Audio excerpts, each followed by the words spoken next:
Bible talks about the treasures of the snow, and sure enough, God's wonderful treasure house has got snow for us. And well, Queen Elizabeth said that God blew with his breath and the ships were scattered, to do with the Spanish Armada. Again, there you have this country, yeah, from Catholicism, yeah, and we were a democracy and based on true Christianity in this country. And we remember as well that certain parts iced over. We remember in the Bible, it talks about the weather being used by God for deliverance and a sign against the people when they had that hail sent down as a sign in the days of Samuel. We remember. So God adjusts and distributes all events which happen to us as Christians. The Bible says, yeah, that in Romans, yeah, it talks about Romans chapter 8 and that, it talks about how all things work together for good to them that love God, who are called according to his purpose.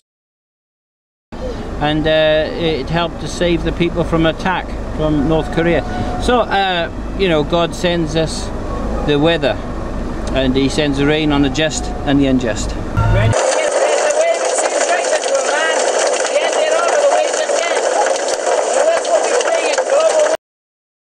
Which I think is wonderful in that sense, that they can't even do the reading to try and attack homeschoolers at the moment.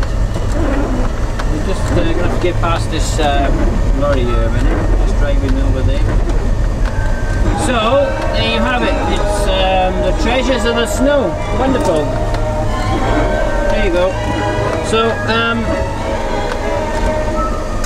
good text. If God sends the rain on the just and the unjust to deliver us from starvation, because God sends the weather to us, I think it's wonderful that God in his general providence sends these things, but he also in his particular providence provides for Christians, and for our protection he overrules all things for our good, as the Bible says.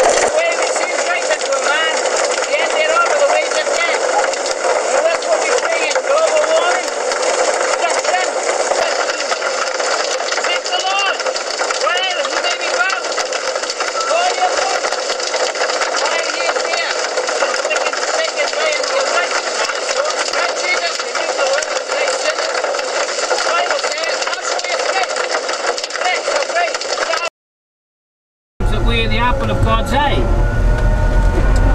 So, if that being the case, that we are the apple of God's eye, then God will, of course, adjust and distribute everything according to his providence and care.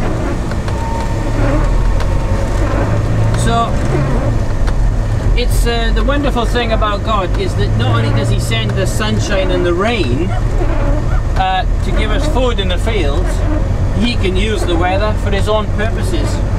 And so in Psalm 148, fire, hail, snow and vapour, stormy wind fulfilling his word, it says in the Psalm. So the weather fulfills God's word. Used by God to adjust and distribute events on earth. Now, some people say, oh, you know, what about the famines in Ethiopia? Well, there was a civil war there, and people forget that when you've got a civil war, that you've got other problems.